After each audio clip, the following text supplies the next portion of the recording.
A month before the end of World War I, Dode Paskert, an outfielder for the Chicago Cubs, wrote an article for Baseball magazine. October 1918. On the 28th of this month, I shall be 37 years old. That ago wouldn't mean much to most men, perhaps, but it means a lot to a ball player, for it makes me the oldest regular player in the National League. By regular player, I do not mean a player who takes his position day after day in the lineup.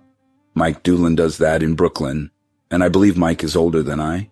But Mike was out of the major leagues for some time and was recalled this year merely because the draft had created a great shortage among the younger players. The clubs were eager to re-sign a lot of old-timers whose days of usefulness were supposed to be over, but who could still play a pretty fair brand of ball. My case was different.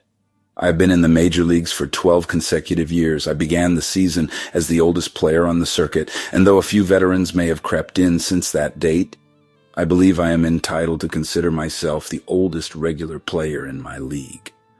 There isn't anything particularly wonderful in that fact either.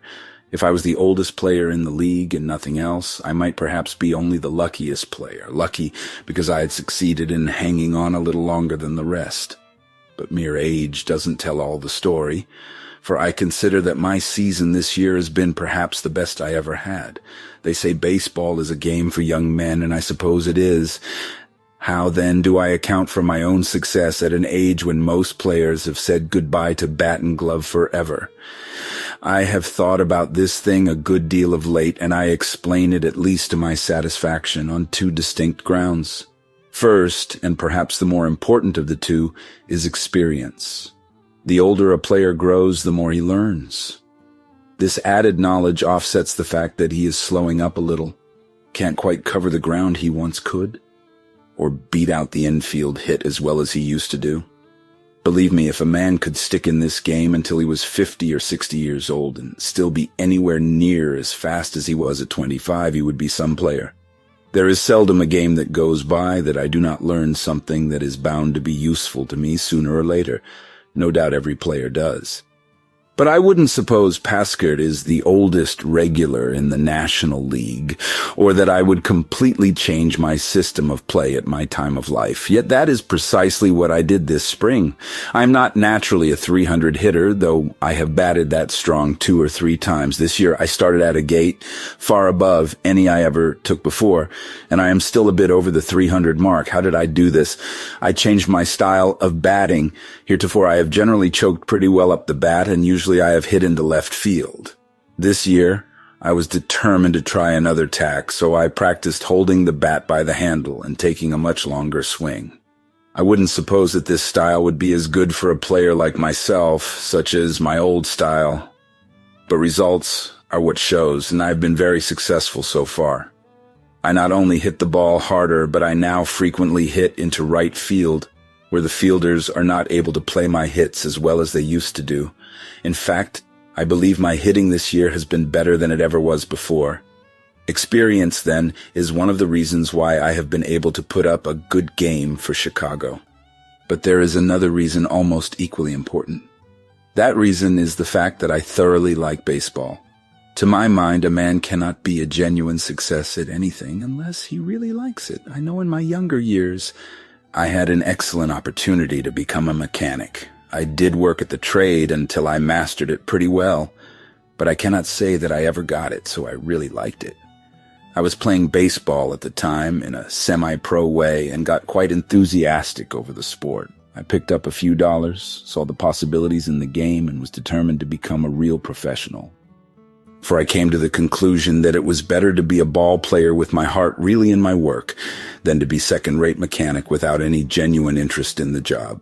Now, most ball players like to play ball well enough. But after they have been in the game for a few years, they get into the habit of taking things as a matter of course. It is all in the day's work, and some items of that work become a burden, but that has never been my experience. I like baseball from the first day in the spring until the last day in the fall. I like to play doubleheaders. There is never too much baseball to suit me. And because I am so wrapped up in the game, I believe is another reason why I am still able to play good ball at my age.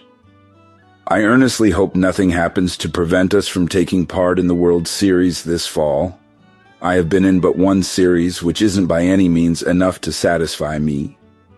I don't suppose I would ever get enough World Series games to satisfy me, but at any rate, I surely want to get in one more before I die. My only experience in the series so far was a fairly satisfactory one. I played center field against the great Tris Speaker and was supposed to be considerably outclassed at my position. However, I will leave it to anyone who saw the games if I was outclassed.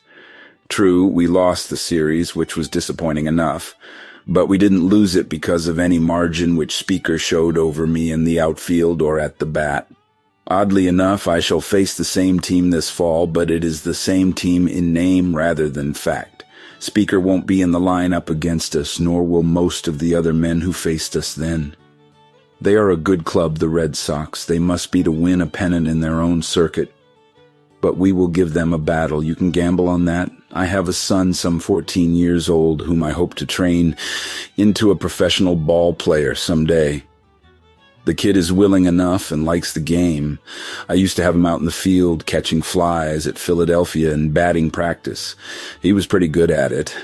The crowd used to josh me about him, and sometimes when I wouldn't get a fly ball they thought I ought to have caught, they would yell at me, "Why don't you let your kid play for you? He's better than you are." I once had the insane delusion, I suppose it would be called insane by most people, of sticking around in the big show until that kid of mine was old enough for the game, for I have had high hopes that he would make the big leagues, and if I could still be a player in the majors while he was also a player, it would give me a distinction which would be absolutely unique in baseball history. But the war has messed everything up so much, it is worse than idle to make any plans for the future. All a player can do, or all anybody can do, is to live from day to day, taking whatever comes, with as good a grace as possible. I am not in the present draft, and the work or fight order does not yet apply in my case. But after the season is over, I rather expect to offer my services for whatever they are worth in some branch of mechanical employment. I know I won't be the only ball player who has been changed into a bum mechanic by Uncle Sam. Dode Paskert eventually realized his dream of playing professional baseball alongside his son in 1927.